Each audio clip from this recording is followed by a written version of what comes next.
Alright, so each of us up here, we each have a picture in our hands, a big picture.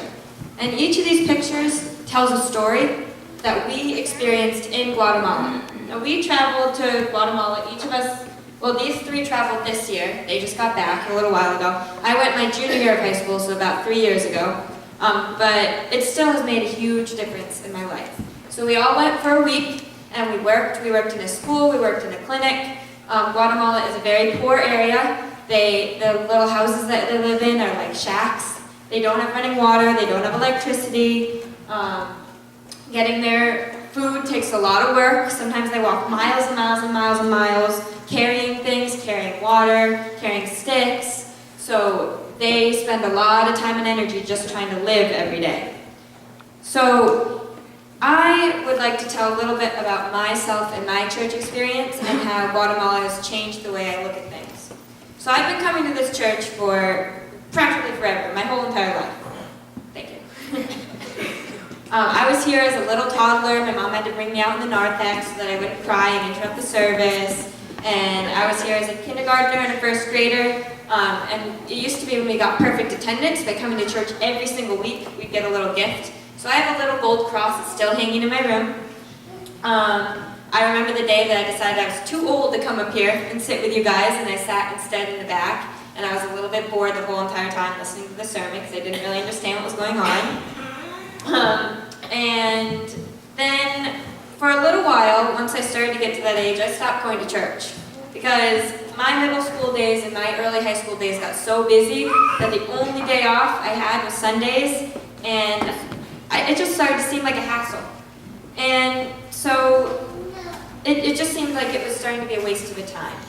So then, about the time I started coming back to church was the time that Patty, who had just gone to Guatemala, gave a sermon about, kind of like the one that we're giving now, about her experiences in Guatemala. And this was the first time anyone in our church had gone, and she wanted to bring the experience back to the other people in our church family. So my mom and I, after hearing that, we looked at each other and we were like, we have to go. We have to go. It's 1 week. Who can't give up 1 week of their time to go serve other people? And so then, from here, that's when church started really becoming important to me. I started coming to church because I wanted to grow in my faith, and I wasn't just coming because it was something I did every Sunday. And then, I was just so amazed at the amount of support that the people from this church gave us to go. I kept thinking, how can people be so supportive? They're giving their time, they're giving their money to a mission, to a whole country. They don't know any of the people, it's all strangers, it's all foreign. How is that possible? How is it even possible that these people will give up so much to me and to my mom and to the other people going for strangers? And the money and the support and the good words, they kept rolling in over and over and over again. And if it hadn't been for this church as a whole, nobody would be going on the trip at all, and none of these people would be helped. So I realized that without actually going on the trip, I wouldn't be half the person I am today. I can honestly say that going to Guatemala, even though it was only a week and it was 3 years ago, it's changed me. I look at the world in a much different light. When other countries are talked about on the news or in school, I don't just see it as a foreign land or a place that nobody knows anything about. I can relate to that. And I understand that there are real people that are living in those countries, whether it be war-stricken or whether there's a celebration going on. And so this picture I have right here, that's me and a little Guatemalan baby. I don't know this baby. I don't know the mom of this baby. They're strangers to me. But when the mom looked at me and saw that I wanted to hold her little girl, she gave up her little baby and let me hold her. She could see in my eyes and she trusted me. And that's when I realized these people are just like us. She has a baby, just like plenty of moms in the congregation have babies. And that mom could have been a mom in our neighborhood. It could have been a mom anywhere in the whole entire world. And she smiled at me, and I realized that a smile, no matter where you are, no matter what country you're in, a smile is a smile. We're all kids. We're all one big family here. So, after my mission, I really started believing in the power of people. People can do a lot. We can make a lot of change. Whether it be just holding a little baby and making the mom smile for that little amount of time. That changed her life in some way.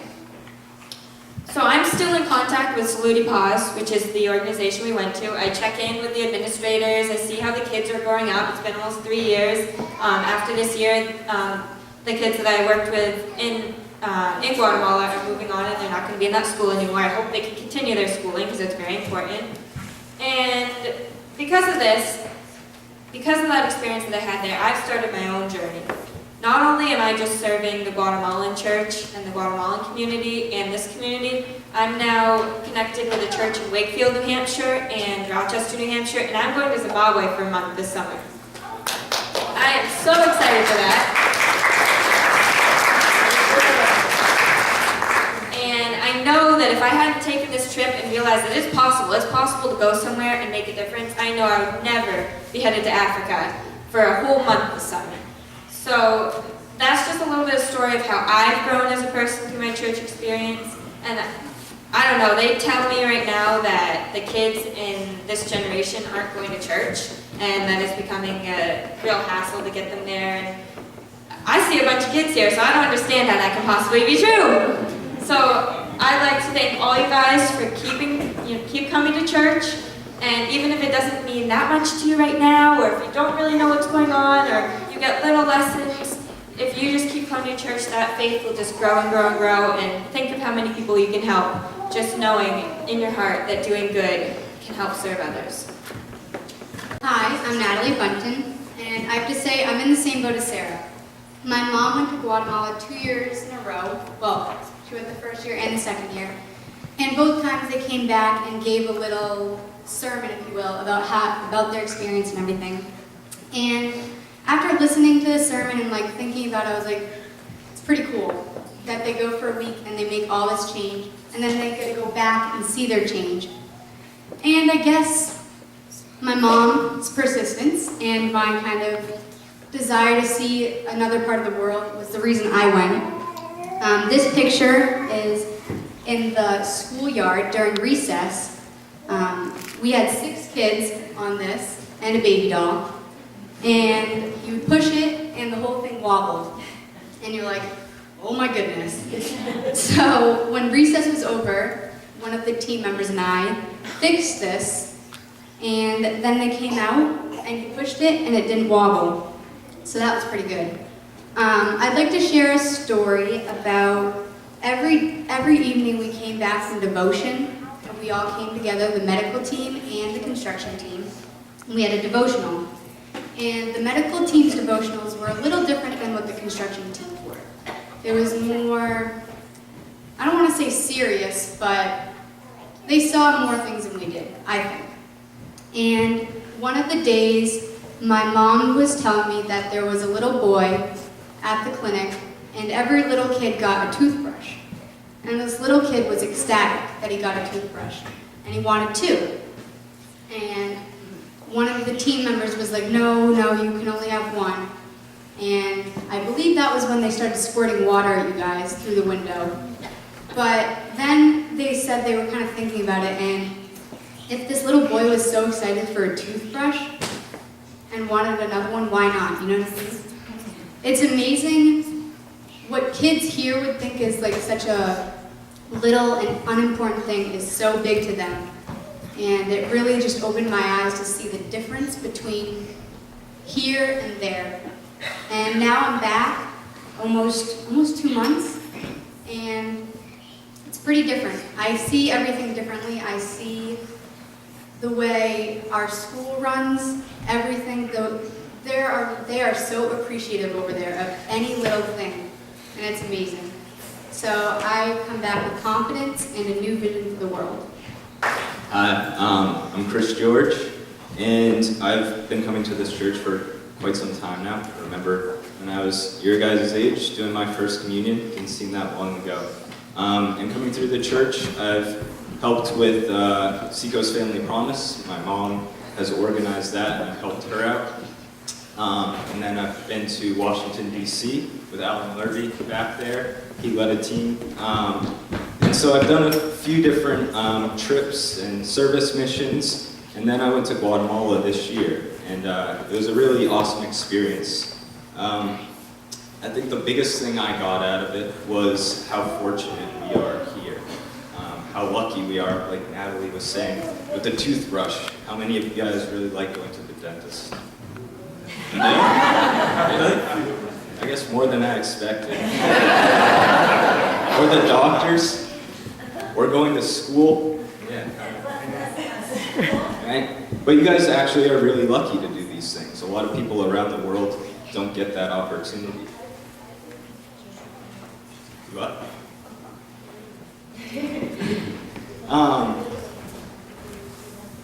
You would like to? Yeah, that's awesome. And that's what we're trying to do. He just said he would like to give that opportunity to them. And I think since we have that ability, I think it's very important and a responsibility of ours to do so. And so our mission is really to bring that to other people. And right here, I have a picture of me and Selmeen and Nettie. And every day after school, we would play soccer. And I guess the smiles and happiness that I saw them all playing, I guess proved that I could lend a helping hand, like we learned from the Bible, and pass along that happiness. So. Hello, my name is Allie George, and I also went to Guatemala last February, and my mom was kind of the inspiration to go. She had went the year before, and she brought back all these pictures and all these stories about how she helped, and I wanted to go and make my own memories. And so I went in February, and like all of my friends have said here, we really helped them make a difference in their schooling and building a place where they could learn and going to get health care. But I think the biggest thing for me, and when I built my faith through this church, was not only the tangible things, but some of the intangible things that I learned when I was there. And that was really to just give them hope. And a lot of these people, they don't have what we do. And I think that the biggest thing about when we went to Guatemala was to see the reaction to us helping. And they just had a glowing smile on their face, and they loved to see us coming in on the chicken bus every day, is what we called it. And I think just that reassurance of hope to them was really what gained my faith. And coming back here and sharing that experience with everyone else. So we really hope that you guys, I know you're still young and have a lot of time left, but you'll have the chance and opportunity to go at some point, hopefully, and we really hope that you take that opportunity to go share your faith